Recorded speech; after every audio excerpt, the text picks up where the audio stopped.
And greetings. Happy Tuesday. Welcome to the Steve Deace Show here live and on demand on Blaze TV, radio, and podcast. I am Steve Deace. He's Todd Erzen. He's Aaron McIntyre.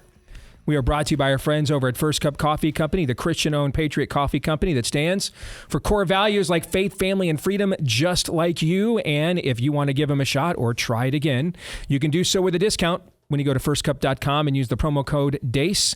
They don't sell you the burnt coffee like the big box stores. They ship it to you within days of being roasted. Firstcup.com, use the promo code DACE. Again, that is firstcup.com. Use the promo code DACE for your discount. And speaking of discounts, don't forget about the new show we have launched here at The Blaze, Strange Encounters with Rick Burgess, looking at some of the odd phenomenon that exists in our world. And are we dealing with odd phenomenon or spiritual warfare? What is in a conspiracy theory and what is the occult?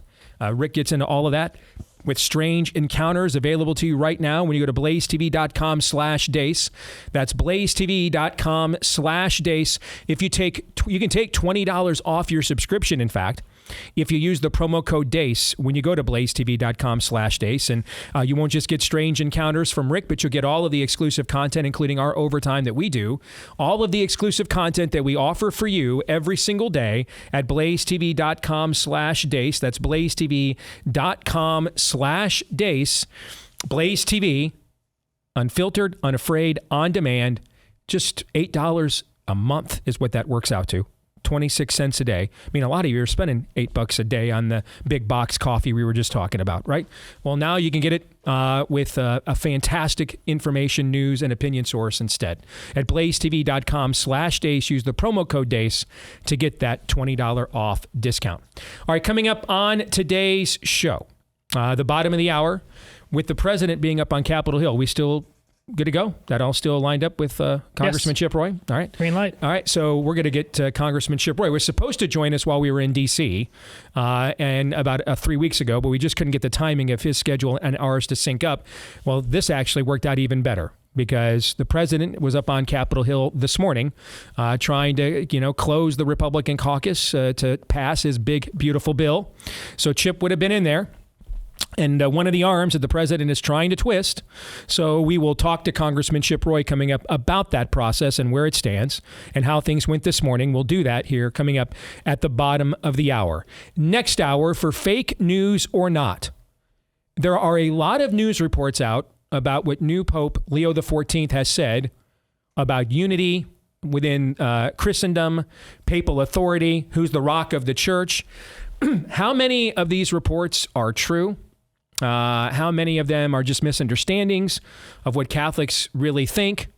We're going to try to decipher this as much as we can top of next hour in fake news or not. Now, we're not experts. We're just learned laymen, but we're going to do our best to kind of filter through this because it's potentially a very impactful conversation, or it's, largely being taken out of context because of a misunderstanding of Catholic ecclesiology. So we're going to get into all of that because if it's not a misunderstanding, it's quite newsworthy, and it is still quite newsworthy even if it is a misunderstanding because this is a heck of a thing to be misunderstanding, right? So we're going to get to that coming up at the top of next hour. We'll see how long that conversation takes. If we get it done in time, then Pop Culture Tuesday will take place when it normally does at the bottom of next hour. Otherwise, that will be over in the overtime today. One last housekeeping item for you. I figured that this was going to happen, and it did. All right. You guys absolutely crashed our servers. Okay. And I'm thankful for that. I'm not thankful for the 17 layers of documentation that the web server GoDaddy is now asking me for, because we've never seen. I mean, how did all these orders, all this money is coming in? Okay, so you know what though? I guess that's a good problem to have. All right. I mean, I'd rather have to go through layers of pesky infrastructure I wasn't anticipating having to share than sitting here thinking, hey guys, I think you'll like this book. Will you buy it? Well, a lot of you already have. All right. So heard from a lot of you as well when the thing crashed yesterday. Does that mean we're out yet? No, we have sold a crap ton of these already. But no, we still have plenty of the special edition that is exclusive for this audience. All right. I'm not doing interviews anywhere else yet about the book. Offering this anywhere else except exclusively to the people that you guys who support us, that got us here. You follow us on social media. You tune into this show every single day. All right. So there's only going to be 2,500 for sale hardcover editions of Richie Meets the Rainbow. We walked you through that heartwarming tale of childhood enlightenment yesterday. All right. And if you tried to order and couldn't get through, the site is back up and working.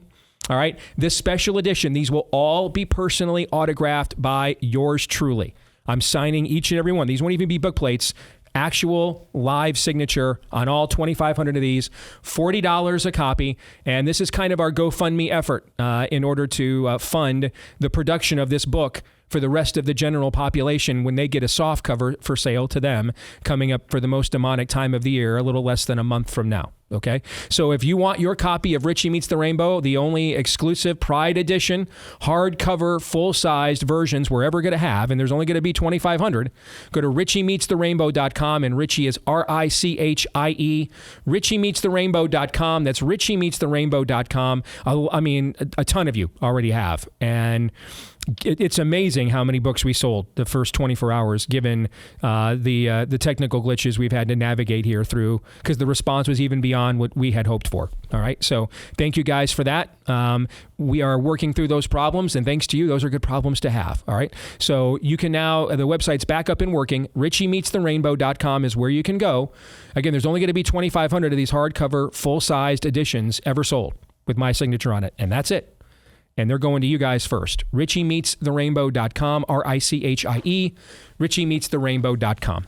All right, with that, let's get to Aaron's rundown of what happened while we were away. What happened while we were away, brought to you by One Big Beautiful Bill. And I think the president is going to encourage everyone this morning to get in line and get the votes done. President Trump himself spoke to reporters prior to meeting with Republicans. Look, the alternative is a 68% tax increase. And you can blame the Democrats for that and one or two grandstanders. We only have one or two, but we have tremendous support. But you'll have a 68% tax increase, or you'll get a massive tax decrease. You'll get a tax cut, the likes of which we've never had before. This is bigger than any Ronald Reagan tax cut. It's even bigger than the tax cut that I gave, because as you know, that's being extended and increased. Council of Economic Advisors Chairman Stephen Meeran says the tax cuts alone within the bill is worth its passage. This bill will absolutely create higher growth, and the Council of Economic Advisors today just released a paper, an analysis, a long paper. You can find it on our website, on the CEA website, where we find that the tax bill will raise GDP by 4.2 to 5.2%. It'll create 7 million new jobs, and it'll increase take-home pay for a typical family of four by about $8,000 to $13,000. So this bill is going to create an economic boom. Others, like Texas Congressman Chip Roy, say the bill has some legitimate, objectively good things in it, but as of Sunday evening, it failed to meet the moment. We'll hear more from Congressman Roy at the bottom of the hour. The Supreme Court ruled in an 8-1 decision yesterday the Trump administration does indeed have the authority to strip temporary protected status from upwards of 350,000 Venezuelan nationals. The lone dissent vote was from Ketanji Brown Jackson. President Trump held a phone call with Russian President Vladimir Putin yesterday. Trump said it went well. Putin said it was helpful. And for the 51st time this year, maybe we're closer to peace in Ukraine. Secretary of State Marco Rubio testified in front of a Senate panel this morning and says Syria is about to go postal. If we engage them, it may work out. It may not work out. If we did not engage them, it was guaranteed to not work out. In fact, it is our assessment that, frankly, the Transitional Authority, given the challenges they're facing, are maybe weeks, not many months, away from potential collapse and a full-scale civil war of epic proportions. In Chicago, Mayor Brandon Johnson brags about his discriminatory hiring practices. The only thing that the mayor talks about is the hiring of black people. No, what I'm saying is when you hire our people, we always look out for everybody else. We are the most generous people on the planet.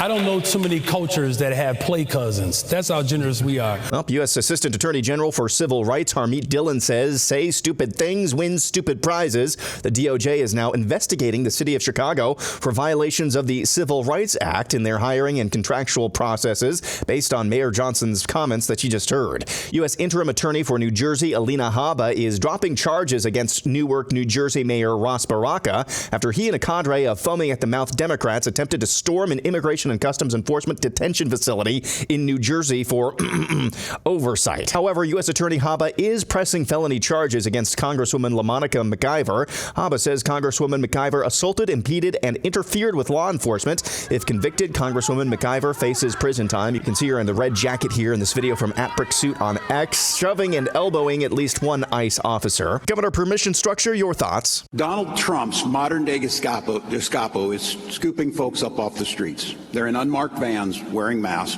being shipped off to foreign torture dungeons. Learning Chinese today. Today's phrase is, that's not a very nice thing to say about Venezuela. 这对于委内瑞拉来说不是什么好话。 The federal government is set to pay out nearly $5 million to settle a lawsuit brought by the family of Ashley Babbitt, a J6er who was senselessly fatally shot during the events at the Capitol on January 6th of 2021. Dr. Ezekiel Emanuel tells MSNBC there's no way Biden didn't have cancer for the entire time he was president. Would it be fair to say it's likely to have had this for at least several years? Oh, more than several years. You don't get prostate cancer. I just want to stop you. So this is not speculation. If you have prostate cancer that is spread to the bone, then he's most certainly, you are saying, had it when he was president of the United States. Oh, yeah. He did not develop it in the last 100, 200 days. He had it while he was president. He probably had it at the start of his presidency in 2021.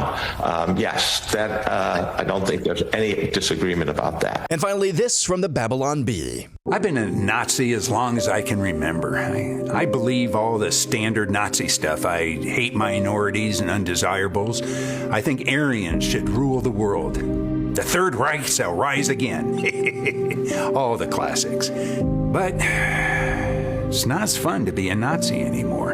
When they started calling Elon Musk a Nazi and Trump and, pretty much every Republican, it made it a lot harder for me to stand out. It's like I go out in public and I'm like, hey, everyone, I'm a Nazi. And they're like, big deal. Everyone you don't like is a Nazi. It makes me feel less special. That guy looks familiar. You can watch the entire clip on all the Babylon Bee's social channels, and that's what happened while we were away. Hey, it's Tom. So, nice to see Tom again. Played our warden in Nefarious, in case that name and that voice sounds familiar, or that face and that voice sounds familiar. Aaron's Montage brought to you by our friends over at Angel Studios and their latest offering in theaters this weekend, The Last Rodeo, with Mr. Angel Studios himself, Neil McDonough. He puts it all on the line as the oldest writer to ever enter the arena, all to save his grandson. It's all about healing broken bonds, facing the past, proving what real courage means, which is fighting for the people you love. I'm anxious to see it. It's sitting in my inbox. I've not had a chance to watch it yet. All right. So if you want to get your tickets, though, you can order them today and beat the rush for Memorial Day weekend. That's always one of the biggest weekends of the year at the box office. So don't wait in line. Don't worry about your seats being sold out. Get your tickets right now at angel.com/Steve. That's angel.com/Steve for The Last Rodeo. All right, we literally just got a call from Chip Roy during Aaron's Montage. He has just been called back into caucus. Tentatively, we have pushed him back to the final segment of the show, but I'm just going to tell you, I know how these things go. I think the odds that he will appear on this show today are pretty low. Okay? So with that, next segment, we are going to have the conversation with you guys, with the two of you, all right, that I was going to have with Chip. But I'm going to play devil's advocate of both sides of this, because I have my phone is burning up right now with people. I've got friends in the White House, and obviously the congressman is one of my friends. So I've got friends on both sides of this right now. Okay, hey, I've got friends saying I don't understand, what these handful of Freedom Caucus guys are doing. They already signed off on these cuts before. Why is it not good enough now? I've got, Chip saying all the cuts and stuff happen later on in the deal after there's a whole new Congress in. Okay. So, and all the getting rid of the, able-bodied people on Medicaid, that stuff happens in 28 and 29. Why I want it to happen right now. These are the conversations that are going on back and forth. And it just so happens, I have friends on both sides of this conversation. So I'm hearing each side's opinions and of the other at the same time. Okay. So next segment, instead of me, because I was just going to ask Chip what I hear from my friends in and around the White House. I was just going to ask him to respond to them. Okay. And since he has been called back into caucus, I'm going to lay out what I'm hearing from both sides and then let you guys, Todd and Aaron, just kind of sit here and play our ad hoc focus group and help us walk through this, including why they want to do this as a big, beautiful bill, quote unquote, as opposed to several different pieces of legislation to look at these things. Why are they taking that approach? I can even give you the answer to that, and you can decide whether you like that answer or not. Okay? All right, we'll do that in the next segment. I do think that we need to reset some of what we talked about yesterday now. And so now even MSNBC is putting people on that are openly admitting that fraud was committed against the American people. And you saw that in that clip from Aaron. I mean, that guy in that MSNBC clip, he is essentially filling in the blanks of the dots I connected for you at this time yesterday. Remember at this time yesterday, we talked about what was with all these lids? I mean, just several weekdays, every week of his entire presidency. They just called a lid for the president at 1 o'clock, noon, 2 o'clock. And then all these trips to Delaware all of the time. I'm telling you right now, I'd bet the rest, I'd bet every book sale for Richie Meets the Rainbow at richiemeetstherrainbow.com. I'd bet all 2,500 book sales that we're going to end up selling that thing out. I'd bet all 2,500 of them at $40 a pop. What's that, about 80 grand? Or 100 grand, actually. So I'd bet 100 grand that Biden was going back and forth to Delaware, at least partially, for cancer treatments the entire time. And that's why you called the lid. Keeping this quiet within the confines of a White House where there are hundreds of employees coming in and out constantly, members of the media and everything else. I mean, you guys got a new appreciation, as did I, for how we think of this as majestic. As like, and it is. The White House is a majestic place. It's on a large ground of acreage. But just, you see the overhead shots and stuff. It makes you think like it's like if you live growing up in Michigan, like your Meijer Thrifty Acre or your Super Walmart or Super Target everywhere else in the country. It's not that big. It's just, it's a very nice home. It's a nice mansion. But this idea that it is a sprawling complex that you just wouldn't have any idea of who's coming and going, it's not true. And you can see that when you're actually in the place. On top of it, right there on the grounds, right next to the White House, is the Eisenhower Building. Those are the administrative offices. As recently as 50 years ago, the entire federal government was basically in that building. The three main cabinet secretaries. It's kind of funny to think about that now. Maybe funny is the wrong word. Sad. Tragic. Self-harm consideration, but I digress. There's people coming in and out of that building all of the time that do not require necessarily the same level of security that it takes to go in and out of the actual White House grounds themselves. There's assistants of assistants there. There's administrative people going in there. The idea that a president being treated for cancer would just have been able to have been covered up for that long period of time wasn't going to happen. Now, in a minute, I'm going to give you one scenario for how it is possible that he received, shall we call it a turbo cancer But it's the one they would never admit to us if that's the reason why. I'll get to that in a minute, okay? But if this is a standard prostate cancer, as we told you yesterday, and a lot of our listeners are going to be men, late 40s and older. You guys are already doing your regular PSA test, man. You're already doing those. The idea that they didn't find an elevated PSA score with the guy getting the best healthcare on planet Earth, who's also approaching 80, hard to believe that. So now I think we know. I think we know what all these lids were all throughout his presidency in the middle of the day, all these constant trips back and forth to Delaware. I think his wife ought to be brought up on criminal charges. Joe Biden absolutely ought to be brought up on criminal charges for this. Every senior member of the White House staff, every White House spokesperson in the Biden regime, all should face some form of criminal charges for this. This is a massive amount of fraud that was done. You want to talk about a stolen election? It turns out, even if you actually did vote for Joe Biden in 2020, you didn't get him as president either. Everybody had their vote stolen in 2020. If you did actually vote for Joe Biden, he wasn't the guy you voted for either. He wasn't running the show either. Lots of things make sense. Now, remember all the strange times Biden said where they tell me I can't talk about this, or they told me I can't call on you.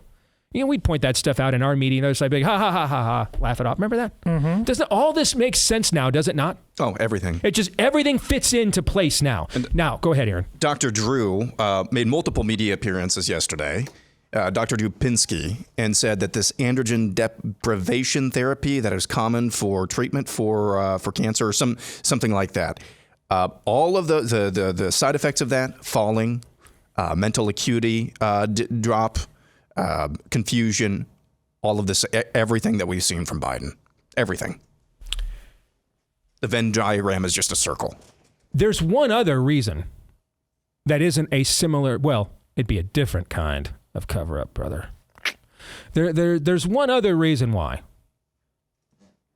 there could be a sudden, massive, shall we call it, turbo cancer. That a man receiving absolutely the greatest health care that any singular human being, maybe not named the Pope, is receiving anywhere amongst the 8 billion souls that currently reside on this third rock from the sun.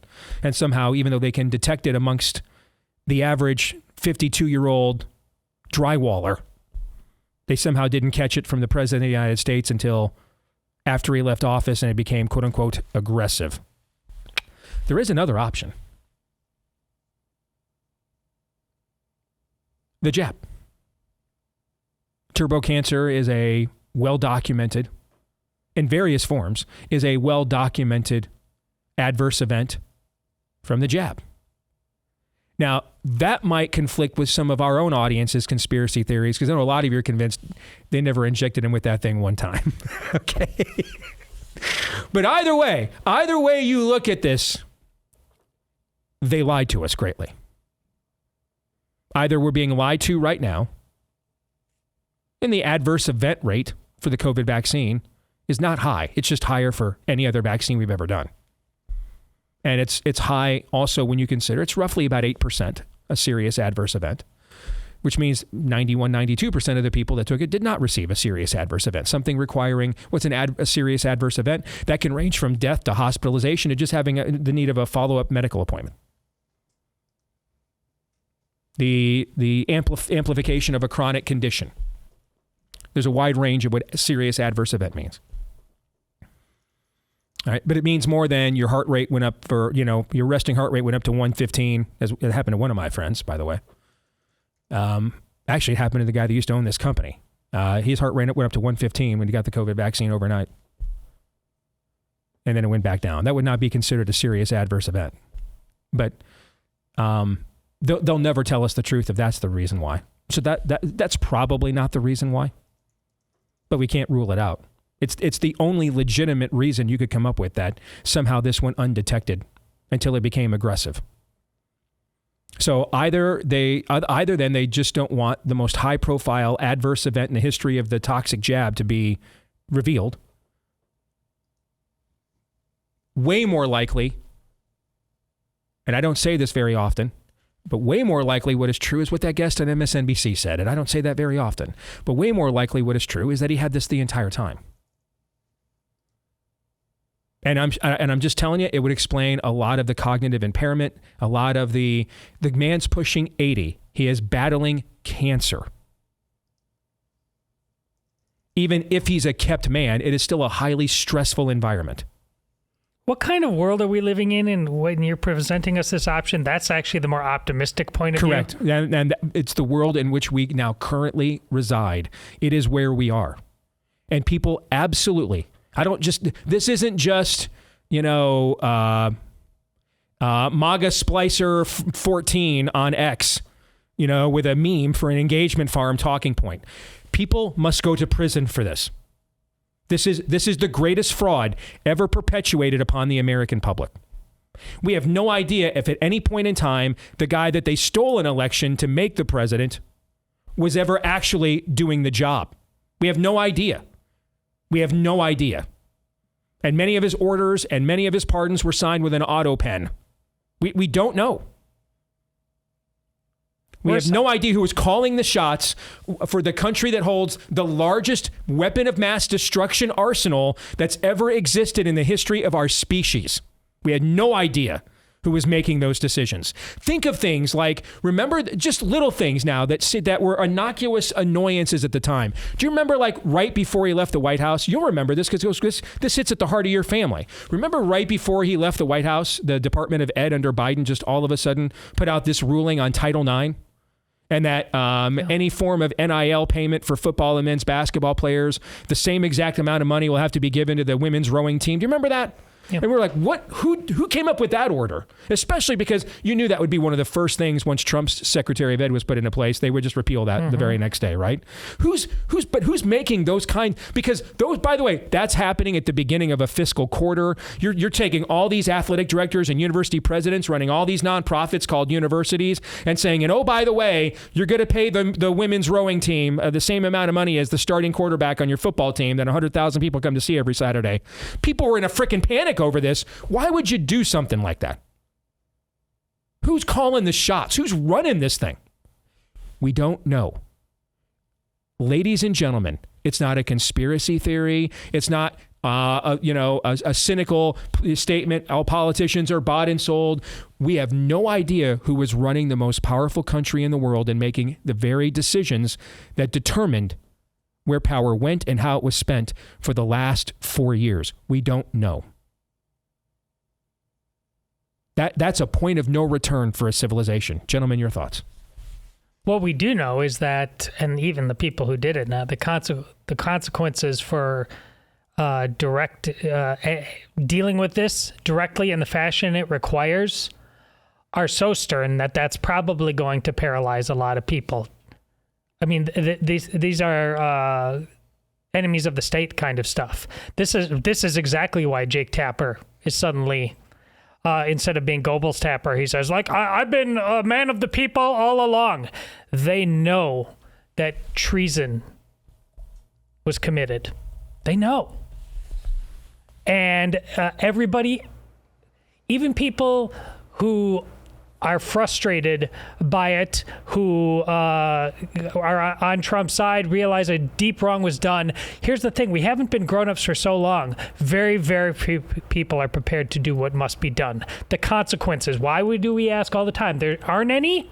Even in the conversation we just had, Steve, yesterday, what's going on with Cash and Bongino, and now they have a different take on things.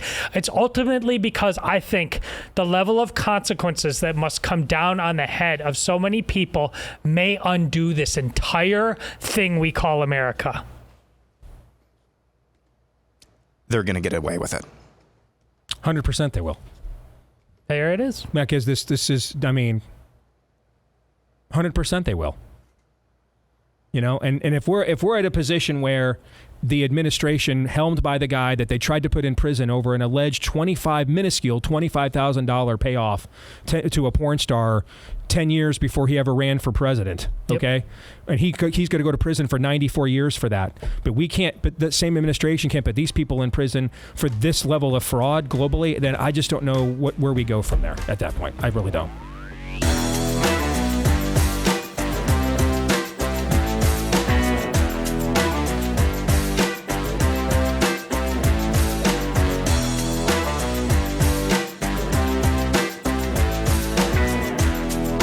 All right, back here on the Steve Deace Show.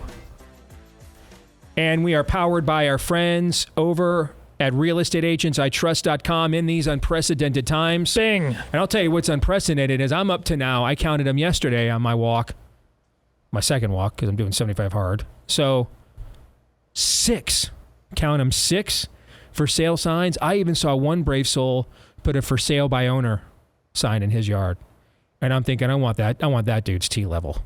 I need to hang out with that guy more, because that guy's all right. I mean, that guy just, I need like secondhand testosterone off of that dude. You're putting a for sale by owner sign in your yard when interest rates are 120% higher than they were 4 years ago. That's a man's man right there. That'll put some hair on your chest right there. Okay. So if you are getting into the real estate market, you've more than ever, a lot's changed since we had this many for sale signs in people's yards.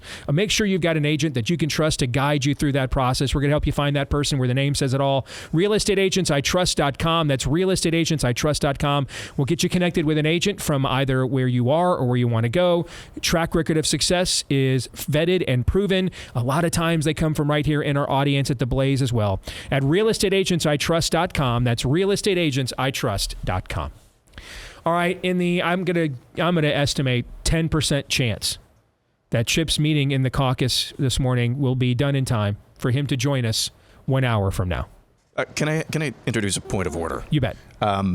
Getting called into caucus in D.C. and still being able to make an appointment, or getting delayed on American Airlines twice and still making your flight that same night. Higher odds of happening. Probably American Airlines, right? Probably American Airlines, and you know what their odds are right now? Very low. Very low. Yeah. So on the 10% chance that the twisting of Chip's arm will be completed in time for him to join us 1 hour from now, okay, there are a few things I'm going to hold back that I think we would be better off if there's even a remote chance we can get access to Chip himself, getting Chip's direct response from rather than speculating on. Because I want to be as fair to both sides. Because I've got friends of this. I mean, I have people I care and respect who are on opposite sides of this that I've been friends with personally for a long time, and I'm hearing it from both of them. Okay, so and which is actually kind of a good position to be in, because I'm seeing both perspectives and why they think the way they think. So there's a couple things I won't mention just because I don't think it's fair to speculate on them if there's even a chance we'll get Chip on when it's really for him to discuss personally. All right. But let me lay out for you guys the broad strokes. In fact, in opposite of the bill itself, let's take these. There's two parts of this conversation. So let's actually take them one at a time. All right. Let's start with why we have a big, beautiful bill in the first place. Okay. When President Trump said during his first term, he hated these massive omnibus reconciliation bills, and he never wanted to have to sign one of them ever again. And then COVID came along, and he decided he had to break that promise. Okay. And many people that are in Trump's base hate these kinds of bills. They're always havens for pork and, subsections and proving that the devil is indeed in the details. All right. So why take this approach here? Right. The answer is, instead of trying to herd the cats known as Congress over the course of multiple different fights and showdowns, for example, we all praised the job that John Thune did earlier this year in getting, and in a timely fashion, almost all of the president's senior, most desired cabinet officials through confirmation and appointed, right? But did you guys know there's over 80 other confirmations and appointments that are just still languishing there in the Senate? Yeah. And they worked, I think, less than 3 hours yesterday. One of them's the ambassador to the Holy See, where we have a new pope. There you go. So that would hit very close to home to you, right? And so The White House side of this argument is, which I'll render my opinion. I actually agree with the White House on this one. Okay. The other one I can see that we're going to debate in a second, the more hotly debated one, I can see both sides. But on this one, I agree with the White House. My White House friends are saying the odds of hurting. I mean, you guys were there with me in the White House 3 weeks ago. You saw the blood drain from everyone's face on and off the record every time we asked them about Congress. You could just see, you guys saw it with the same thing I saw, right? Their position is, and I agree with this one, is that we're better off with one D-Day-like event here. Put as many priorities as we want in there as we possibly can. Cut as many deals with the rhinos as therefore we can to get the things we want done and signed, rather than attempting to herd these cats multiple times over the course of this year. Let's just drop a Moab, basically, okay, and try to get as much done in one fell swoop as we can, and hope that it gives the economy and the American mood a jolt of adrenaline that we can kind of then work our way, with from there. Okay, that's the White House strategy as to why we're taking this approach in the first place. I actually agree with them not because I love omnibus and reconciliation bills, you guys know I don't, but because I agree completely with their diagnosis of the state of the U.S. Congress. Okay, and we have to live in the world we have, not the world we wish we had. We're not in a world of white papers, but a world of actualities. And the actuality is that Congress is really where readiness, competence, hope, preparation, conscientiousness, virtue, really all things of that are good, true, and beautiful, frankly, go to die. All right. So on this one, I think it's pretty cut and dry that the White House is right on this. But what do you guys think? Well, I agree because I see you and raise you. Put all of that, as bad as it is, under the shadow of what you talked about in the first hour, Steve. This is also happening. Considering that the opposing party is constantly trying to engage in coups and assassinate this president, so there's that as well. You get very few shots at getting anything resembling sanity.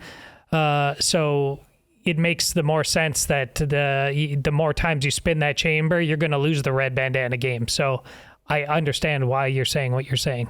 All right, Aaron? Yeah, if I'm the White House, I'm using the messaging that President Trump had in the montage, which is, hey, if you don't pass this, it's a 68% increase, because immediately you're setting the tone, increase in taxes, I should say, because immediately you're setting the tone that the onus is on you to make sure taxes aren't increased. I have no idea if it's a 68% increase, but that's how Trump markets things. So in terms of what's actually in this bill, it is so large, I'm not even going to pretend to understand. I've heard basically what I've heard and what I've seen. And this is echoed from people like Chip Roy, who has been pretty adamant that there are some objectively good things in this bill, some objectively good steps in the right direction on a number of things, but still it's not good enough. So I've seen there's a lot of trash in here, a lot of provisions of cutting spending that don't take place immediately. It's down the road. We'll get to that in a second. Yeah, in a while. But in terms of actually messaging, trying to get this passed through the House right now, I think if I were the White House, I would be using the messaging that you heard Trump using this morning. Basically, if you don't pass this, it's going to be a huge tax hike. Okay. So I think the first is pretty cut and dried.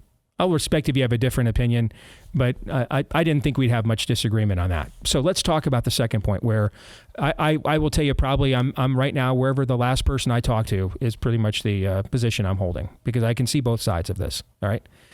The Chip Roy position is that, yes, we did agree to $1.5 trillion in cuts back in April 10th. Okay.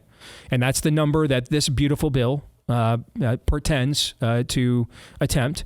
But many of these cuts and the reforms, like getting all the able-bodied illegal aliens off of Medicaid, for example, these are things that do not take effect until the back half of this bill in 28 and 29, when it is very likely we'll have an entirely new Congress that may just nullify the entire thing if the Democrats are in charge. Okay.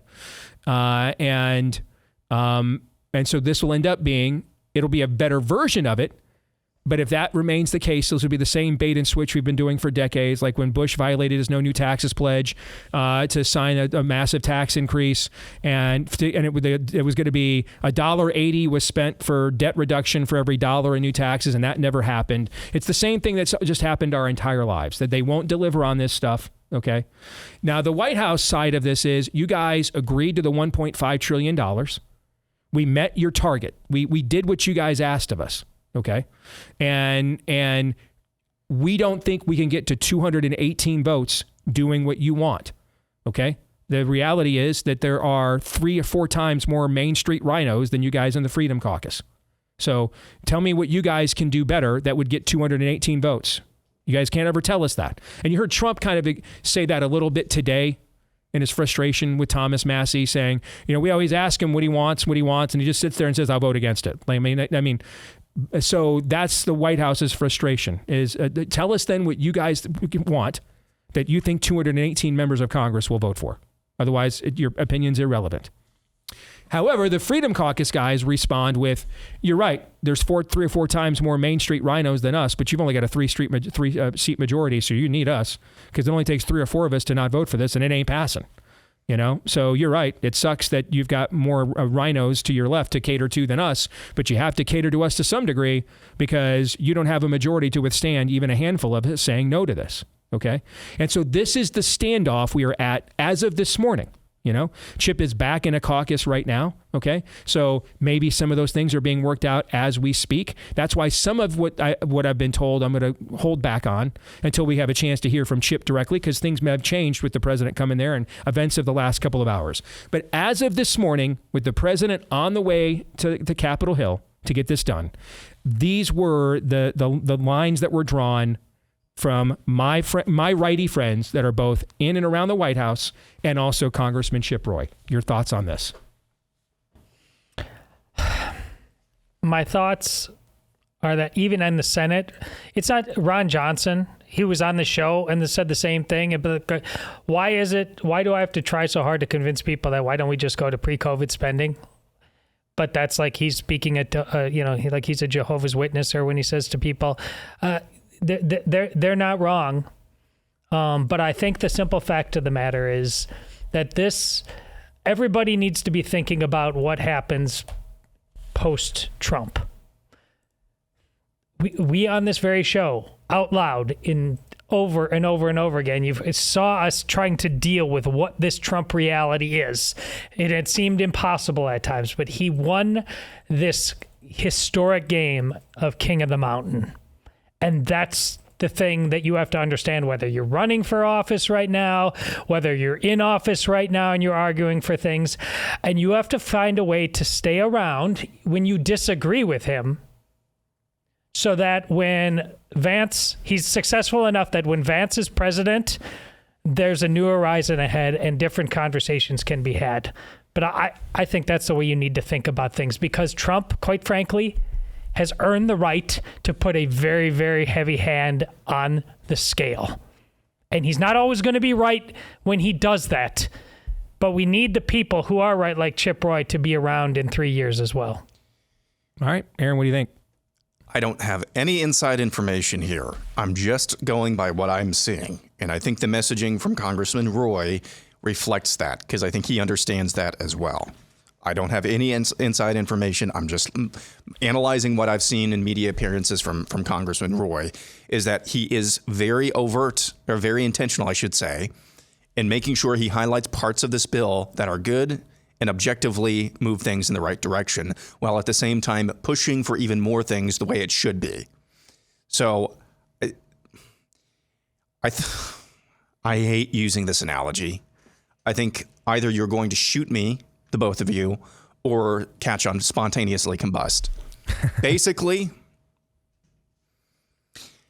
what I see this bill doing, I don't want to say this, but you see the graphs out there showing the deficit up and to the right, up and to the right.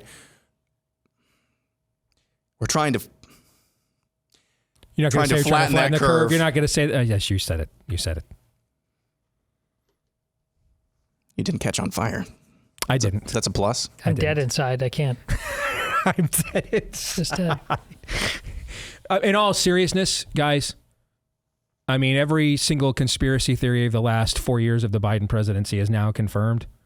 So yeah. I mean, I'm kind of where Todd is at. If I'm not dead inside, man, I mean, the heart is beating and it's faint. Okay. I mean, we're doing last rites here. Okay. So, yeah.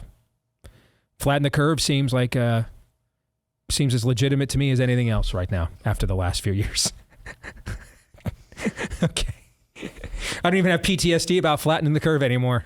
All right. We had no idea who was making the decisions for the most powerful nation that's ever existed on earth for the last 4 years. All of Just no, I mean, we can't say this enough. I cannot repeat that line enough. I cannot underscore it enough. We have no idea. I mean, we had one of the highest turnout elections we've ever had in 2020, and we have no idea who deserved to be president and who actually was after it was over. You know what? I mean, I don't know where you come back. I don't know how to come back from that. Something even more insidious and credulous than that. It's a high likelihood that nobody inside the White House knew who was running the White House. I mean, I think all options are pretty much on the table, man. Like, I'm talking like communing with aliens. I mean, anything's on the table at this point. I mean, we have no idea who's running the show. This is why it's not right what Donald Trump said today about Thomas Massie. But in the face of all of this, Donald Trump has earned the right to more or less get what he wants. And I don't see any way around that, because as frustrating as it is sometimes, as much as we don't connect the classic economic dots, coup after coup after coup, and they tried to kill him multiple times. That's the shadow we're under. And we're so damn comfortable, we still have conversations if that's not our reality. This nation is barely holding on. Breaking news, by the way. CDC. Sorry. CDC has just announced. No, it was the FDA. I correct myself. Let me start again. The FDA has just announced it will limit COVID shot approval only to senior citizens and those with specific medical conditions. I forgot to tell you that before the show. Which is what it should have been all along, just like we told you in 2021.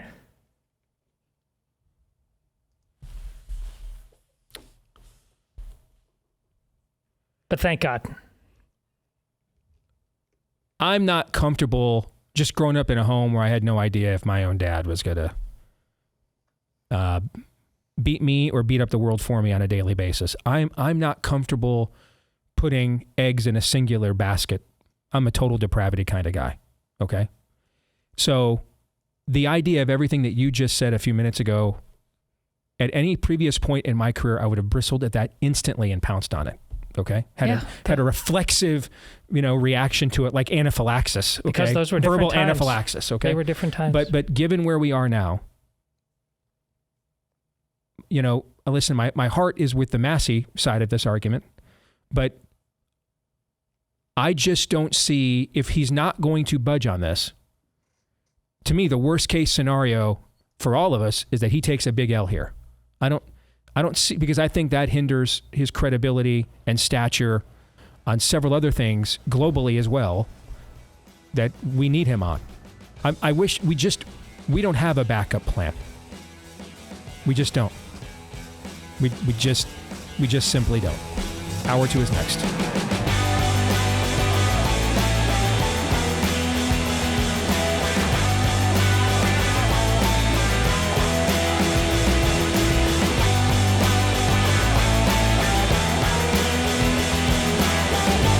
All right, back here with Hour 2, live and on demand on Blaze TV, radio, and podcast. Steve Deace here with Todd Erzin, Aaron McIntyre, and all of you. And you can let us know what you think about what we think via the stevedeace.com inbox. Steve@stevedeace.com is the email address.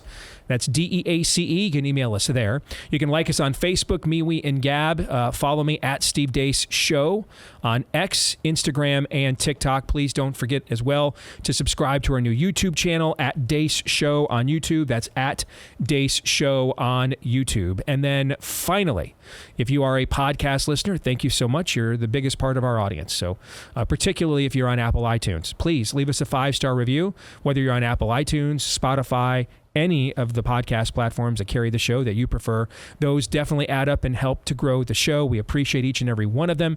And then make sure to hit subscribe, or if you're on Apple iTunes, follow.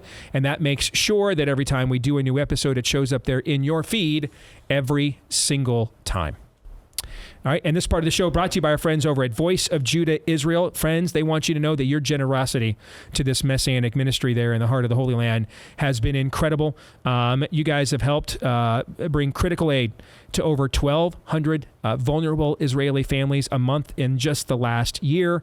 And it's not just meeting the material needs of food and shelter that you're helping to meet, but this is a Messianic ministry, right? So they're teaching word, sacrament, catechesis, discipleship, the gospel of Messiah Yeshua. They're bringing that, doing their part. Others are doing it too, but they're doing their part to bring the gospel of Jesus Christ back to the land that gave it to the rest of the world. So if you want to continue to bless the people of Israel, Jew or Gentile, there's about 6 million Jews in Israel that do not know Yeshua. There is another 3 million Israelis that do not know Jesus as their Messiah. You can help with that cause. It's the greatest story ever told, and therefore it's the greatest cause ever launched. All right, VOJisrael.org/Steve is one way that you can take part in that cause. VOJ for Voice of Judah Israel. VOJisrael.org/Steve. That's VOJisrael.org/Steve.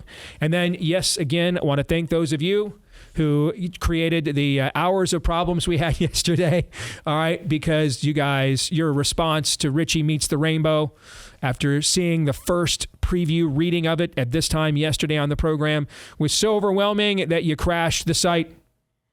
And GoDaddy's like, hey, man, we're not used to seeing stuff like that. You know, what's going on? So those are all good problems to have, and we thank you for those problems, all right? Because without you, we'd have other problems, okay? So you guys are getting the exclusive, full-sized, hardcover editions signed personally by me. Each one will be personally signed by me. There's only 2,500 of these that will be sold ever. You can get your copy right now for $40 weeks before it goes out onto the market for the general population in the heart of Pride Month, the dark heart of Pride Month. Get your exclusive copy today. You'll not only get an autograph from me, but also, man, thank you, because we had to fund this book out of our own pocket in order to get it done and not have to water it down. And so this is our attempt to make the book and cover its cost before we ever go to market, okay? Because we have no idea what they're going to try to do to this book once we go to market. We have no clue. Okay, so RichieMeetsTheRainbow.com is where you can go, RICHIE, RichieMeetsTheRainbow.com, $40 to get yours today at RichieMeetsTheRainbow.com. And I got word yesterday, one of you guys bought 10. So thank you very much for that. Wow.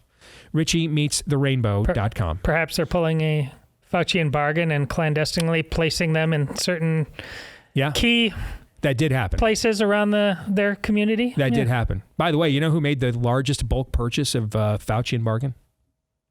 I think. Do you remember? Well, was it? It was the House Freedom Caucus. House Freedom, yes. House Freedom Caucus bought 5,000 copies of that book.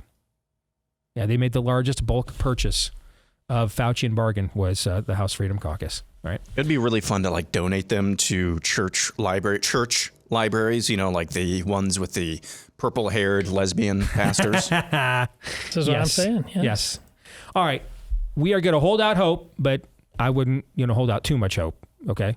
We're gonna hold out hope. This is like holding out hope when you're the last flight out on American Airlines to go home, and it's already 9 o'clock and 10 o'clock at night, and it's been delayed. You're going to hold out hope that you're getting home tonight, but I think we both know that you're probably not. Okay. So we're going to hold out hope that Chip will get out of his caucus meeting in time.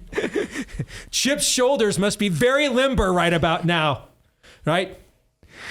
Chip on the shoulder press right now has got to be crushing it, okay, with the amount of arm twisting that he has received in recent times. So we're going to hold out hope that Congressman Chip Roy, our buddy, is going to be able to join us at the bottom of the hour, but don't hope too hard. The way this things go. We're on DC time now, all right? But we do want to discuss fake news or not here this week on the program. And there are several stories that I saw after I sent you guys the first one. We talked about it yesterday before the show. And there are several other accounts of this story. In fact, there's an abbreviated account of this over at The Blaze, what we're going to talk about today. So let's start there, all right? Because The Blaze kind of gives a generic summary. Okay. Pope Leo XIV shared his vision to chart a path toward Christian unity during his Monday address to leaders of the church and those of other religions. The Pope called it one of his priorities to pursue, quote, full and visible communion among all those who profess the same faith in God the Father, the Son, and the Holy Spirit, end quote.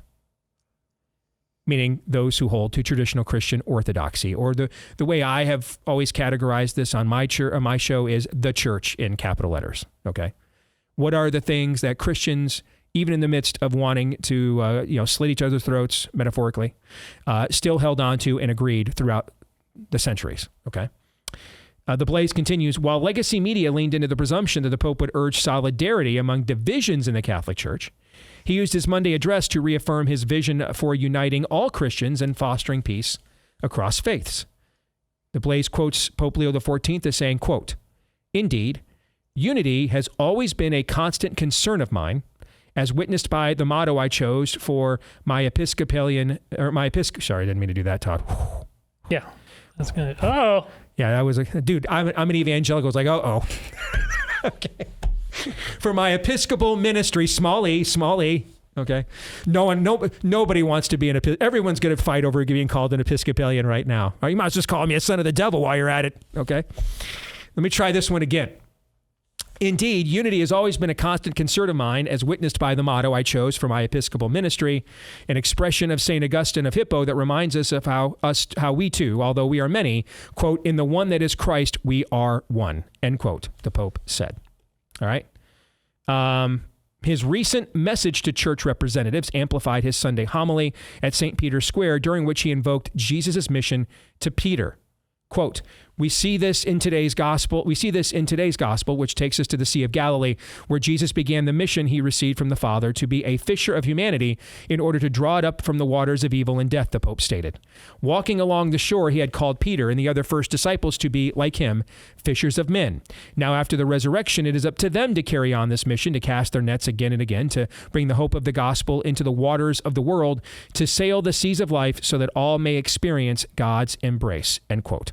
All right, now, the rest of this story goes on to J.D. Vance, who's just in the last couple of years, right, Catholic convert, and Marco Rubio, and their recent visit to see the Pope together. And the Vice President was on Glenn Beck's show here on The Blaze discussing that. So it would make sense, we are not primarily a theological entity, but a news commentary one. So The Blaze kind of left these comments there. Okay, and then went into the Vance Rubio meeting and with the Pope and that angle there. All right, so that's kind of a broad stroke. Okay, but what first attracted me to this story is there's an article over at The Stream, and we've had it's John Zemerick, right? Okay, from The Stream's been on the show in the past. John's a brilliant guy, by the way, one of the smartest people I've ever met in this business. The problem is every time we've ever tried to get him on, his audio has been poor. So we had to just kind of give up on that. But John is very, very, very brilliant and also very, very, very Catholic, okay? And he is the editor of this site, last I heard. And this site was started by James Robison. And James Robison actually is who called the meeting of Christian leaders a couple springs ago that I was summoned to in Dallas to have just a quiet kind of a day of, kind of a quiet enclave of people with influence within the evangelical conviction, and just where we got together over the course of that day at James's bequest and just had a very blunt conversation about where we saw the country and the West and the state of the church. Okay, so this is his site, and John is who edits it for him. All right, this is their headline in response to the news that the Blaze just delivered. Pope Leo XIV drops papal supremacy, urging full communion with all Christians. And now this is the subhead. Pontiff's inaugural sermon highlights the ecumenical interpretation of the rock as Christ. All right? Now this piece is probably too long for the show. I'll get into as much of this as I can because I want to give it as much context as possible before we discuss it. Okay? Now, John did not write this piece, by the way. It is written by Jules Gomez. Okay? And Jules Gomez has a PhD in biblical studies from the University of Cambridge. He is currently a Vatican-accredited journalist based in Rome. He is the author of 5 books and several academic articles.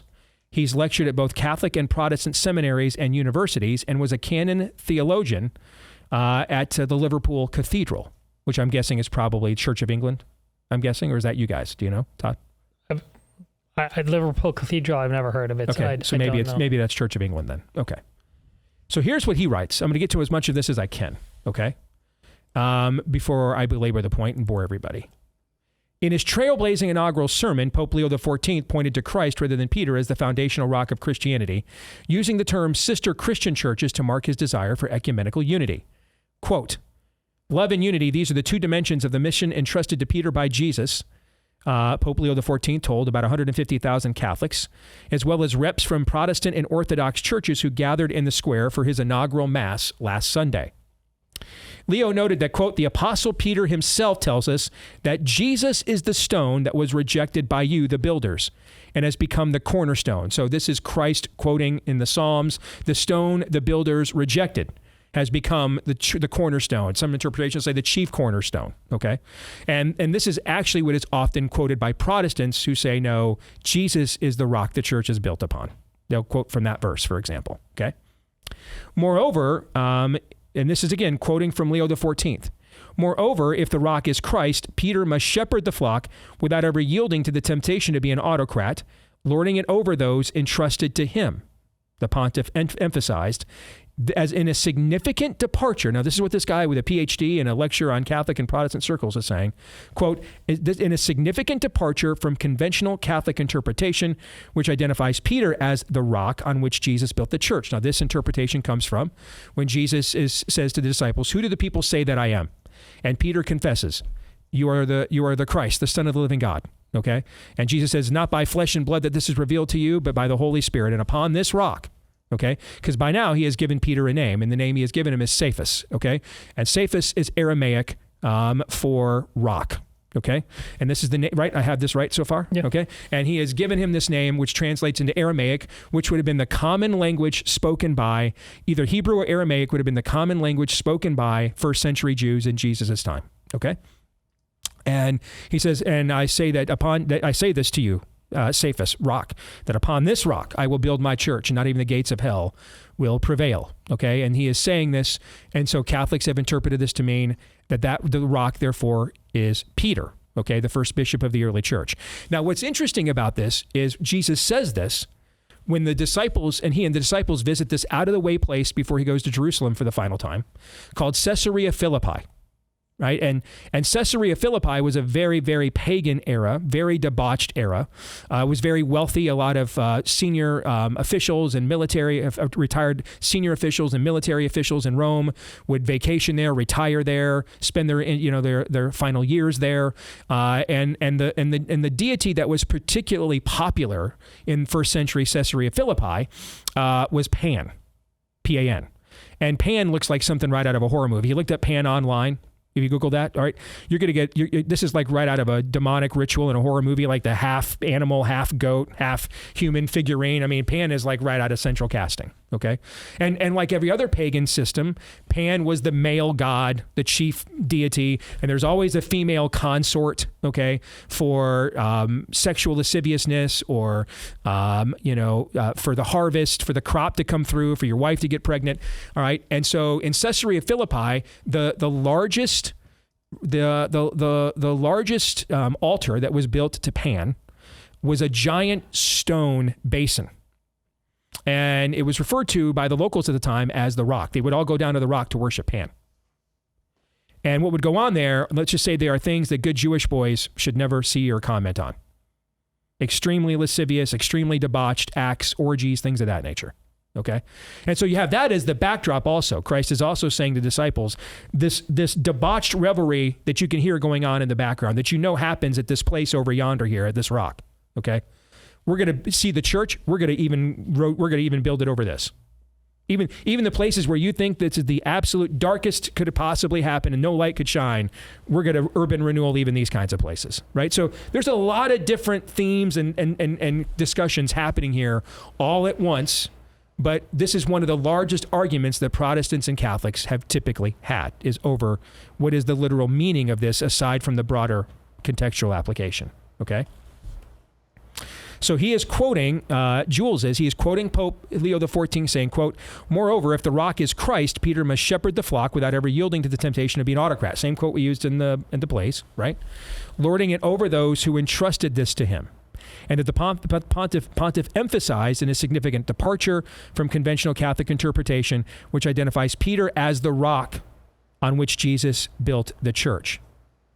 Leo XIV described the papal office as calling to, quote, serve the faith of his brothers and sisters and to walk alongside them, underscoring the role of all baptized believers as, quote, living stones.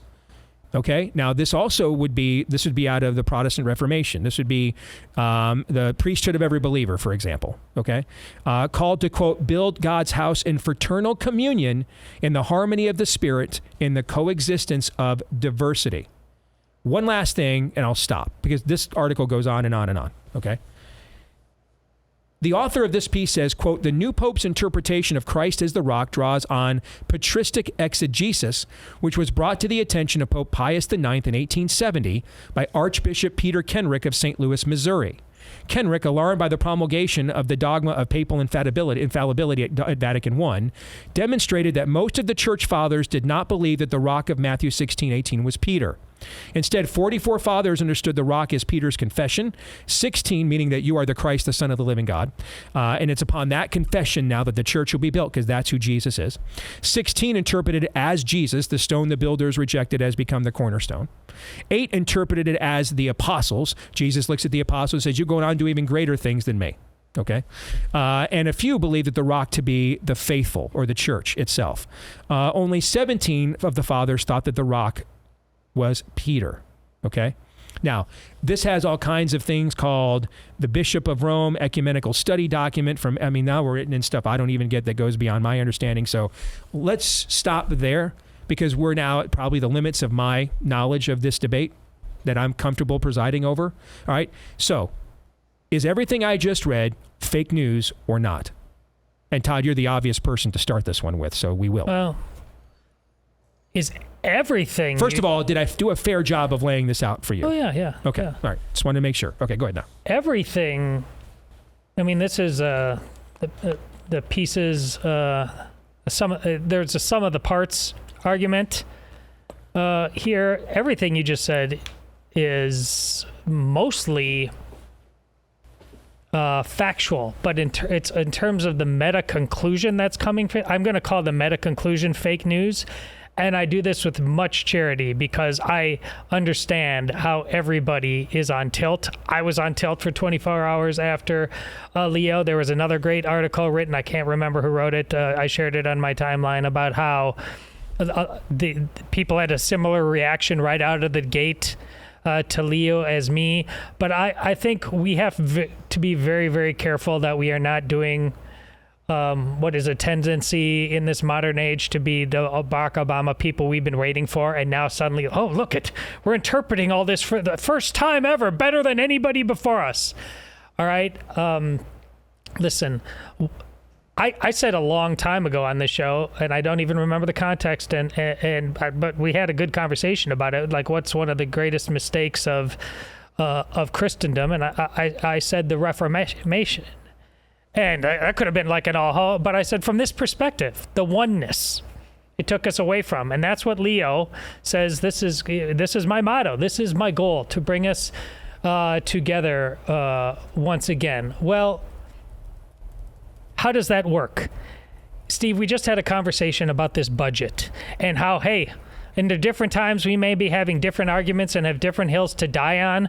But in this time, when so much is at stake, we may have to compromise or see things, the path to truth, in different ways. Right now, it's clear the emphasis that Leo has chosen is to put other things aside and really emphasize this notion of oneness. This is not new in Catholic annals. This is why I know Aaron and I had a conversation about this, but this is why when we were discussing Romans, why I so clearly said, this is why Catholics believe that the clear teaching is that Protestants can be saved.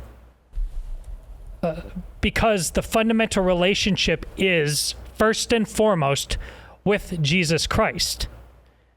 But then on top of that, what maximizes the potential for that relationship with Jesus Christ, both in specificity and sustainability? Well, yes, the Catholic Church, this Catholic Pope right here, I guarantee you, he didn't just start wearing more conservative vestments. The first things out of the gate, praying to the popes that came before him, emphasizing Mary. He's not like suddenly throwing the power of the papacy overboard. But the power of the papacy, anybody who's being honest historically has got to acknowledge there has never been a time in all of Christendom, the 2,000 plus years of Christendom, when everybody has agreed that the Pope has whatever the theoretical max power and authority you can think that he has, no one has ever agreed with even that. Within Catholicism, there have been splints, there have been schisms, even before we had a Reformation. But on the other hand, yes, people have different notions of the power of the papacy. To your point, and I planned on making that. The Church Fathers had different. How far did this go? First among equals was very much the default that people had to go to for the first 1,000 years before the official schism between the Orthodox and Catholics. But also, coming out of the catacombs with Constantine. There was, in the Council of Nicaea, which we are just about to have an anniversary of, the 1700th anniversary, Pope Sylvester, coming out of the catacombs, presided over that. So the papacy, this whole notion that goes too far the other way. Oh, suddenly, now Rome's involved. We're just going to invent this thing called the papacy. No, that's utterly nonsense too. The argument has always been Rome clearly is something unique and special. How far does that go? Does it go? Is it just is it like and think about the argument of the Supreme Court. How far does the power of the authority of the Supreme Court go? Is it just a really strong opinion that we should listen to, everybody should listen to? Or does, as Steve's rightly pointed out, does it have any heft beyond that? That's not a perfect analogy because it's a judicial versus an executive. Anybody would agree that the Pope is an executive of some kind. But that's what I'm on a meta fake news, like we are really in new territory here. No, we're not. We're in blessed territory. The Catholic Church is saying to all Orthodox Christians of goodwill, the world needs us now more than ever. Let us come and reason together. That's what's happening here. That's a fascinating answer, brother. What do you think, Aaron? So when you read just a couple of sentences from that piece at the stream, I originally thought that maybe it sounded like it was written by somebody who wasn't really familiar with the Bible or wasn't really familiar with theology, but having read it now, it seems like they're very well versed in this and understand the broader context of what Pope Leo XIV was talking about the other day. I kind of had, again, I'm trying to put on as much of an objective hat as possible coming at this from the Protestant perspective. Having read these stories now, it does seem like taken as a whole with what we think we know about maybe the best inclinations, temperaments about Pope Leo, it does seem like this is more of an effort not to redefine theology or catechism, what Catholics understand, but again, more of an olive branch. That's kind of how I took it. Now, an olive branch to whom? That's still I'm not clear on. Is this the Eastern Orthodox Church or is it the? He was speaking to both Protestants and that's what I thought. As well separated. As the term is separated brethren, correct? Yeah. For Protestants, so this seems like more of an olive branch than anything. Again, that is the most maybe the positive interpretation of what he was saying. But given that this was his first sermon. And if this was the culmination of like a behind the scenes process for 5 to 10 years to maybe manipulate behind the scenes and try to change church doctrine here or there in order to maybe bring into the fold theological differences, and then that's your sermon and say, hey, look what we did. We've gone full ecumenical here. I don't think that's what he was trying to accomplish. I guarantee you that's not what he's trying to accomplish, yeah. I'm looking something up here. Because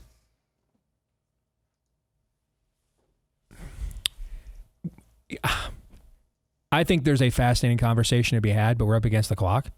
And my fear is to broach it, and then on the 10% chance that Chip is able to separate his arm that is currently being twisted by either way, we've Speaker Johnson to join the show, we left people with quite the dangling participle. But for now, let me just say this. From the Protestant perspective, papal infallibility is a major factor here. I mean, ultimately, that is what Luther was excommunicated for, was denying that, ultimately. Okay? Many other things as well, but ultimately his excommunication, ultimately the final straw was the denial of papal infallibility. And so that's just historically on the record.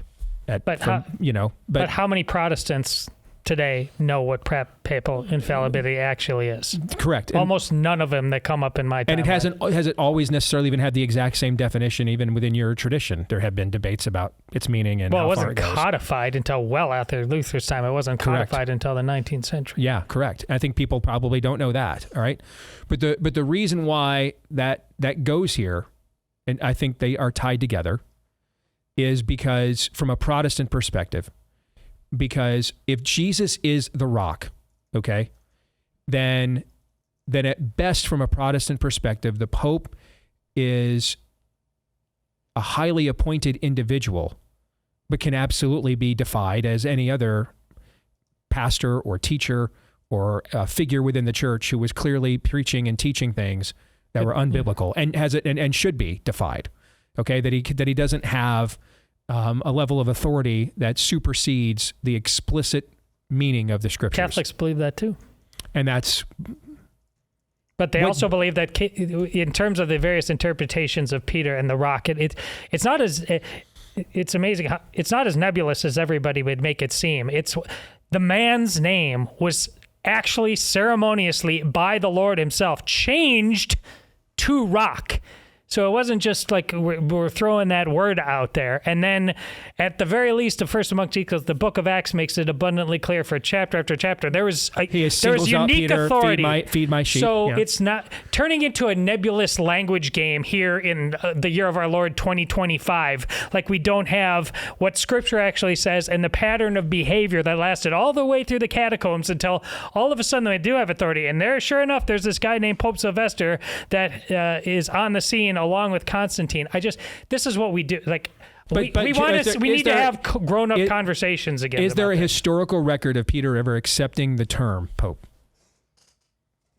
Accepting it is there ever a historical record of it being specifically bestowed on him during his time alive and accepting Peter himself? Peter himself and accepting that designate. We just got done talking about that in Romans, Abba, Father, and where that comes from. I mean, the name Pope, the actual word, was organically came out of the relationship that the leader, that is the Pope, had with the church. Correct. But that's why, for some, it's not as cut and dried, is because of that. Oh, I'm not saying it's cut and dried. I'm also saying let's not make the mistake of thinking that just because we're alive now and they're all dead, suddenly you're the smartest person in the room. You know what I think about that. Yeah. Okay, I think the dumbest thing the evangelical church has done is jettison tradition altogether. I think that's just beyond absolute stupidity. I know you do. Okay. All right, so we'll come back. We'll see if Chip joins us. If not, we may pick up where this left off, or we may not. Stay tuned.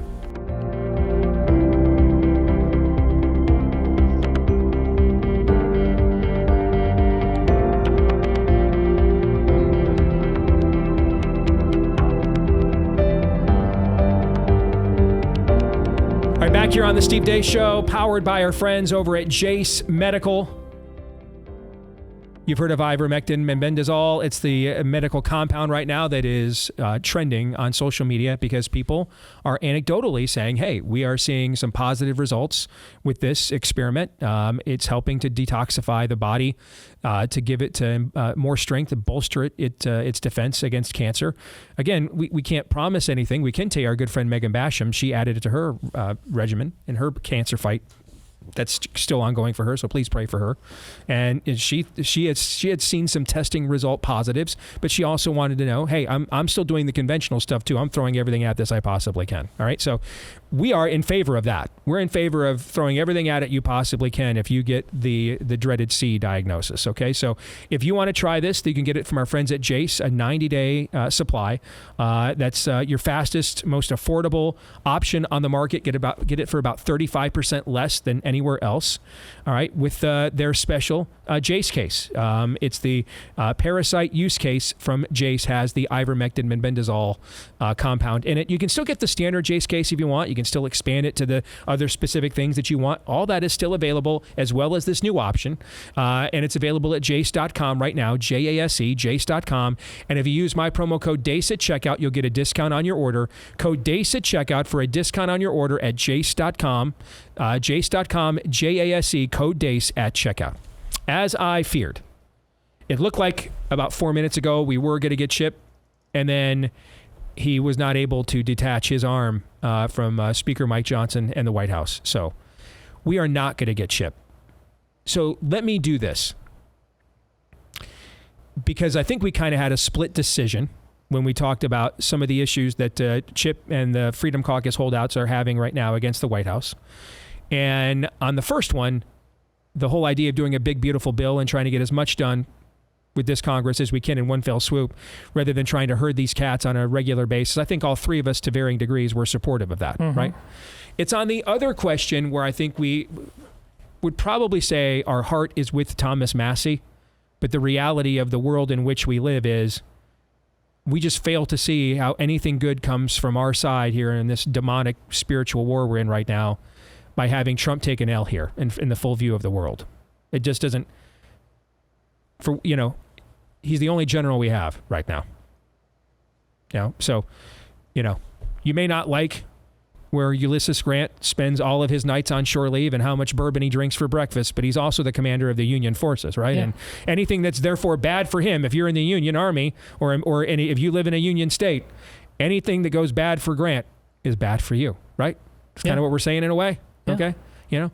So this is a better analogy, and I think you even let on. I mean, remember, Lincoln went through a lot of guys before he got to Grant. He had preferences, but sooner or later it just came down to he fights. Yes. So let me, though, unequivocally defend our Freedom Caucus friends for just a second on another front, though. And I referenced this earlier. I want to make sure she gets credit for this story, because it's from Rachel Bovard that I first saw this. And she had a carve out from a news article that said there are nearly 80 nominations for the Trump administration still languishing in the GOP Senate, waiting for confirmation. Okay. But Senate Republicans, I'm sorry, I said they worked 3 hours yesterday. I read her piece wrong. They are working 3 days a week. And barely, it's not even 3 days a week. It's more like 2.5 days a week. A half day on the third day. Because, there's not much happening in the world today. We just found out we have no idea who ran the country for the last 4 years. I mean, why do we need a Senate? What accounts for all that traffic we kept getting locked in when we were in D.C. if these guys aren't working? A lot of side pieces and honeypots, my friend. Believe me, all that pent-up energy is going somewhere, brother. All right? Side pieces and honeypots. Let me, on this front, and I will reveal this, okay, that to my White House friends, I have said this in defense of Tom and Chip especially, okay? I know Tom, like Tom, but Chip and I are buds, okay? So with Tom, it's more professional respect. With Chip, it's that, and it's a personal relationship. And I have said this too. I like and respect people and have personal relationships with people in and around the White House too. And so in the back and forth, because why are they telling us this? And suppose I think they're sick of talking to each other, so they're just going through people like me now. All right. But when I've defended the other side to the one side, on the White House side, I have said this to them. The one thing these guys are sick and tired of is they are sick and tired of they have to get primaried all the time. But Tom Tillis can get caught literally trying to Pearl Harbor Pete Hegseth. And nothing. They literally just crapped all over Ed Martin, and they're told, quote, vote your heart.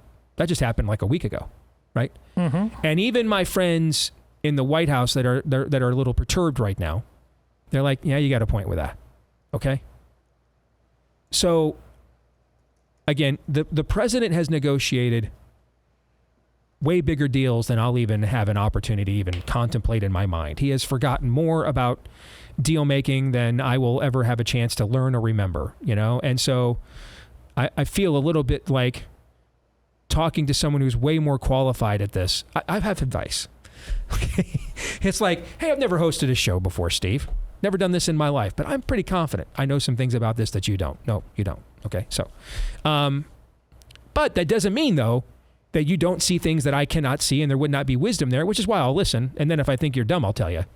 But if I think you're onto something, I'll say, hey, yeah, maybe you're right. That's a good thought. Okay. So I am suggesting this with as much humility as I could possibly muster. And then I add to the fact that I may be somewhat biased because I would like to freaking see this once myself. Okay. All right. But I kind of think, and I get why you're not doing it on the budget deal because the vote is so tight. Okay, so I get now where you're trying to massage a lot of different constituencies. You got a 3-seat majority. I totally get here why we're treating. I don't necessarily like it, but I get it. I get why we're treating the rhinos with kit gloves because they have way more numbers than the Freedom Caucus do to nuke stuff. I get it. I understand that math. But you're also dealing with guys like Thomas and with Chip that I can promise you, they don't care if they're there another 10 minutes or another 10 years. They really don't. And you're going to need at least one of their votes because you've only got a 3-seat majority. So you're going to need one of them. You're probably not going to get them both, but you're going to need at least one. It would go a long way because we're dealing with human beings here and not algorithms and, formulas. And I get that we can't probably do it when it comes to the big, beautiful bill, but on another front like this, it would go a long way if, say, an hour or two from now, there was a post on Truth Social from the President of the United States saying, tell the United States Senate to get off its ass and finish staffing my administration. And they don't need to be working less than 3 days a week. I'm 78 years old, and I worked 13 hours yesterday. Great okay, message. And he does. It would go pick something else that's outside of the nexus of this very sensitive negotiation, where you are attempting, man. What's the old thing? Pins on, that you cite all the time. Pins on a needle, or angels dancing on the head of a that pin. one. Okay, yeah, you're literally doing that math right now, man. Okay, you're like that one meme where the guy's pulling his hair out at the chalkboard. Okay, trying to get all these various special interest groups on the fake Republican Party to unite with the real Republican Party and come up with something that will help the American people. I get that math is exceedingly complicated, but in another arena, I do think it would behoove the White House to have the president lay a verbal smackdown on the rhinos for a change. Because, again, if we're just being honest, and I want this presidency to be successful, okay? I want it to be successful. I think we have to. I think we need it because I think the country and people like us needs it to be successful. And I don't even want to contemplate what happens. Just like I didn't want to contemplate all of last year what happens if we lost that election. I don't want to contemplate what happens if we lose on this presidency. I just don't even want to contemplate it. And so I'm saying this partially, yes. Admittedly, I have a bias. Just for once, I would like to see the Trump wrath against the rhinos. Just and to be fair, it's happened more than once, but. Let's face it. Our guys do get his wrath more than the rhinos do. I think that I'm not saying anything that we all don't with the double-digit IQ that follow this every day have not seen, right? Okay. So personally, I would like to see the rhinos, who are way more deserving of Trump's wrath than our people are, get a more equitable portion of the wrath they justly deserve. Fair. Yeah. But also from a tactical standpoint, I do think it would go a long way to see the president lay the wood to a bunch of rhino senators who can't be bothered to work even 3 days a week and have still left nearly 100 key appointments and confirmations just dangling out there in the breeze as we head into frickin' June, okay? I think the timing of doing that right now would be pretty good. Because Thomas Massey has a following too, and they love Trump as well. And they don't like watching, family members like this fight and squabble out in the open. It makes all the kids at the family dinner really uncomfortable. You know what I'm saying? So I think it would just help and alleviate tensions on numerous levels to see Trump sometime later today tell those rhinos to kick it into frickin' gear over there in the Senate and get to working on his confirmations. That's all. I'll leave it at that. You guys' thoughts? Oh, I totally agree. And quite frankly, the way Trump is willing to engage anybody and everybody in terms of individuals, it begs the question, why isn't this easy for him? And I think there's two answers to this. Most of these people that he would do to as individuals, Trump knows damn well they're not just individuals. They're bought and paid for by K Street. And that level of influence is what he's probably very conserved about. And the second part about it, we just talked about it a couple weeks ago. I don't remember the context, but I do think he is once bitten, twice shy. He sees a lot of these people. When he looks at a lot of these people, he sees the face of Mike Pence. And Mike Pence is dead to him. And I think now these people are just kind of getting caught up in that. Well, I, for one, just hope everybody has fun and nobody gets hurt. Oh, gosh. That was good. I like your suggestion. It'd be helpful for everyone in this scenario. Because ultimately, Trump, I think from his perspective, and in hearing what he said about Thomas Massie this morning, is that he maybe agrees with Massie about maybe if he, to the extent that Massie actually explains what he does want, I think he might even agree. If he explained that, Trump might even agree. But when he's talking about he doesn't understand government, he doesn't understand how this works. To me, that comes off as saying we have to do something here. We're trying to do something here. If you have suggestions, as you were saying earlier, that get us to 218, say that. Just don't complete being, a stick in the mud over and over again. So it's not really that complicated of a situation. It's a pretty simple situation. A lot of these guys love people like you and I, and are trying to fight for people like you and I in Congress. A lot of these, I'm talking about the Freedom Caucus people, not Congress as a whole. They're trying to fight. They're trying to do what they know is right. And they've already made this bill way better than it originally was, if we're being honest. Correct. Okay. Yeah. They're trying to extract as much good as they possibly can. In Chip Roy's case, that's my opinion. Trump is just trying to get this thing across the finish line. And so, and you take in past history as well, that makes things a little bit prickly. And when you take into account what you just laid out about, hey, why do we get kitty gloves with people like Tom Tillis, but we're overtly calling to kick Massie out of Congress on the regular, you understand why people like Massie are frustrated. And his people, and the people in the party and on the right that share his ideology and worldview. Because here's the thing, Thomas Massie his tribe that he is chief over is not nearly as large as Trump's, but he is still a tribal chieftain. And that is still a tribal chieftain that Trump needs, and that Trump will want every last vote from, in the upcoming midterm election, So I just think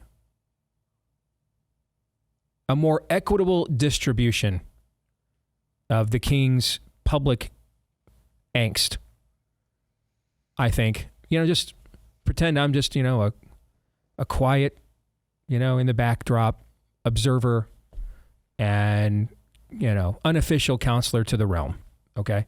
And because of that, I'm kind of quiet in the backdrop, and I'm not necessarily native to anyone's particular sect or chief or tribe. But I've got friends in a lot of them come and talk to me. Like I just described earlier in the show. I've got Chip telling me things, and I've got about the White House, and the White House telling me, and people around it telling me things about Chip. And I'm friends and love and know these people all. Okay. If in a quiet moment, if the president said to me, hey, you got your ear to the ground there, Mr. Steve, okay, talking to people in these various factions, what would you advise? I would probably tell him, number one, you have to get this bill passed. You cannot take the L. Your angst about it is correct. You need to demonstrate strength at home like you have abroad. Because if you don't, it'll undermine the strength they're trying to show abroad. And we need you to be seen as a strong leader. So you need to get this W. You're right. You're right to twist every arm. You're doing exactly what you should be doing.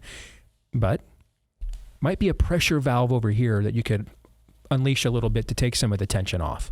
Okay? And maybe a more equitable distribution of the king's justifiable frustration being demonstrated as a public in a public demonstration might help the overall cause. That might be the subtle advice I would give that, of course, will never be asked for, and that's because it's probably wrong. All right, we got about a minute left. Final thoughts. Well, again, the 2-hour show here, important filter to put this through is what we talked about in the top of the show. And any topic we talk about, these aren't even, if there is such a thing as normal times, but these ain't it. All right. And we are now pulling back layer after layer after layer of what a corrupt crime syndicate Joe Biden and the Democrats and the media were and still are. And we have to deal with that. And every conversation we have about a budget or any other topic does have to take that into consideration. Mm-hmm. Mm-hmm. I just know I would prefer this somewhat uncomfortable conversation over any of the conversations generally. It is. Amen. That we would have been having. Oh, this is a way better argument. Thank you for resetting that for us. I'm not a middle, a millimeter further to the right last July. Yeah. You know what? That's the perfect note to end this show on. This is the way more preferable angst. Yes. Okay. I'm much more comfortable with this argument. Thank you, Aaron. That's a great way to end it. All right, we're getting to overtime. We're doing Pop Culture Tuesday in the overtime. You're watching Bill Belichick relive a tale as old as time. We'll talk about that for Blaze TV subscribers. For the rest of you, see you tomorrow. Romans 8:28.